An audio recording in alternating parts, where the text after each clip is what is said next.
Hello friends, good morning. இன்றைக்கி நம்ம வீட்டில் என்ன லஞ்சுன்னு பார்க்கலாமா?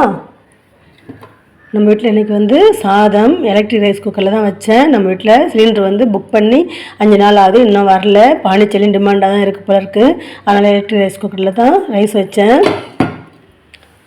அதுக்கப்புறம் பச்சை சுண்டைக்காய் போட்டு காரக்குழம்பு வச்சேன். பூண்டு, சின்ன வெங்காயம், தக்காளி போட்டு பச்சை சுண்டைக்காய் போட்டு காரக்குழம்பு வச்சேன். இந்த குழம்பு தாளித்து விட்டுட்டு ஒரு 10 மணி இருக்கும். இந்த பெஞ்சில் சும்மா தலகாணி இல்லாமல் படுத்தேன் பாருங்கள். கண்ணை எடுத்துகிட்டு போயிடுச்சு, என்னன்னே தெரில.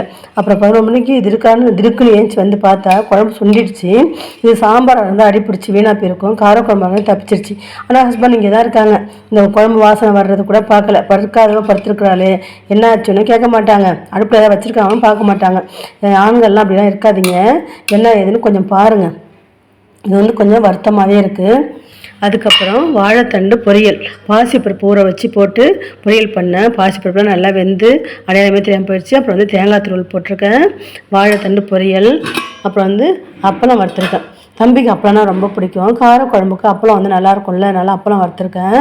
இன்றைக்கி நான் ரசம் வைக்கல அதிசயமாக. ஏன்னா பாப்பா தான் ரசம் போட்டுப்பாங்க. தம்பிக்கு ரசம் பிடிக்காது, அவர் காரக்குழம்பு சாப்பிடுவார். சரி அப்பளம் கொடுத்தா சாப்பிட்ருவாருன்னு விட்டுட்டேன். அப்புறம் பாப்பா தயிர் தான் கேட்குறாங்க, அதனால் தயிர் சாதம் கொடுத்துடலான்னு இருக்கிறேன். இன்றைக்கி நம்ம வீட்டில் ரொம்ப சிம்பிளான லஞ்சு தான். சாதம், சுண்டைக்காய், பச்சை சுண்டைக்காய் காரக்குழம்பு, வாழைத்தண்டு பொரியல், அப்பளம், தயிர், இவ்வளோ தான். அப்புறம் நேற்று நான் லஞ்சு ஷார்ட்ஸ் போட்டேன். அந்த லஞ்சு ஷார்ட்ஸ் வியூஸ் போகவே இல்லை. ஒரு 500 வியூஸ் கூட போகலை. ஏன்னு தெரியல, ரொம்ப மனசு கஷ்டமாக இருக்குது. நைட்டும் அப்படி தான் எனக்கு கொஞ்சம் உடம்பு டயர்டாக இருந்தது. ஸ்கூல்லேயே தலைவலியாக இருந்தது. ஒரு டேப்லெட் போட்டுக்கிட்டேன். அதுக்கப்புறம் வீட்டில் விளக்கெல்லாம் ஏற்றிட்டு பூஜைலாம் பண்ணிவிட்டு அப்புறம் விளக்கெல்லாம் பெருசு பண்ணிவிட்டு, அதாவது குளிர வைக்கிறது சொல்லுவீங்கள்ல, அதான் பெருசு பண்ணுறது சொல்லுவோம் நாங்கள். பெருசு பண்ணிவிட்டு உட்காந்துருந்தேன். என்னால் உட்காரவே முடியல. அப்படின்னு சொல்லிட்டு ரூமில் போய் பாயை போட்டு படுத்துட்டேன். பாப்பாட்டு சொன்னேன், சட்னி காலைல அரைச்சது வெளியில் எடுத்து வச்சுருக்காமா, மாவும் எடுத்து வெளில வச்சுருக்கேன், ஆளுக்கு 2 தோசை ஊற்றி கொடுத்துட்டு நீயும் சாப்பிடுமா, எனக்கு ஒன்றும் வேணாம்னு சொன்னேன்.